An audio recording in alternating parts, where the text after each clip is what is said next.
પાદરાના ધારાસભ્ય ચેતનસિંહ ઝાલાની રજૂઆતના પગલે આજરોજ પાદરા એસટી વિભાગ દ્વારા નવીન 8 રૂટની એસટી બસોની શરૂઆત કરવામાં આવી।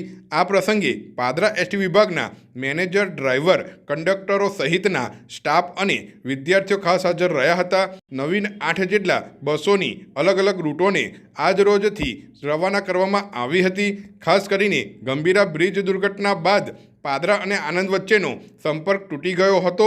તે બાબતે પાદરાના ધારાસભ્ય ચેતનસિંહ ઝાલાની રજૂઆતના પગલે આજરોજ પાદરાથી ભાદરન વિદ્યાર્થીઓ અને મુસાફરોને મુસાફરી કરવામાં તકલીફ ના પડે તે માટે મુંબઈ દિલ્હી એક્સપ્રેસ થઈને બસના રૂટની શરૂઆત કરવામાં આવી છે। સાથે સાથે પાદરા તાલુકાના અલગ અલગ 8 જેટલા ગ્રામ્ય વિસ્તારોમાં પણ નવીન બસોના રૂટ શરૂ કરવામાં આવ્યા છે। સાથે આવતીકાલે રક્ષાબંધન પર્વની ઉજવણીના ભાગરૂપે પણ એસટી વિભાગ પાદરા દ્વારા વિવિધ બસોની સેવાઓ શરૂ કરવામાં આવી છે। MH Gavit, depot manager ST depot पादरा।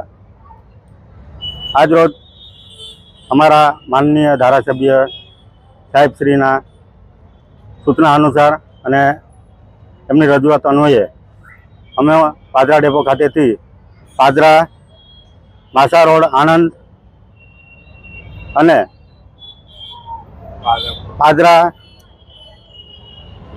Bhadran વાયા એક્સપ્રેસ હાઈવે તેમજ નવા રૂટોમાં પાદરા વધારી, પાદરા વધારા અને પાદરા કોટના એમ ધારાસભ્યની રજૂઆત અન્વયે પાદરા ડેપો ખાતેથી નવીન રૂટો ચાલુ કરવામાં આવેલ છે, જેનો મુસાફર જનતા વધારે લાભ લે એવી મારી મુસાફર જનતાને નમ્ર અપીલ છે।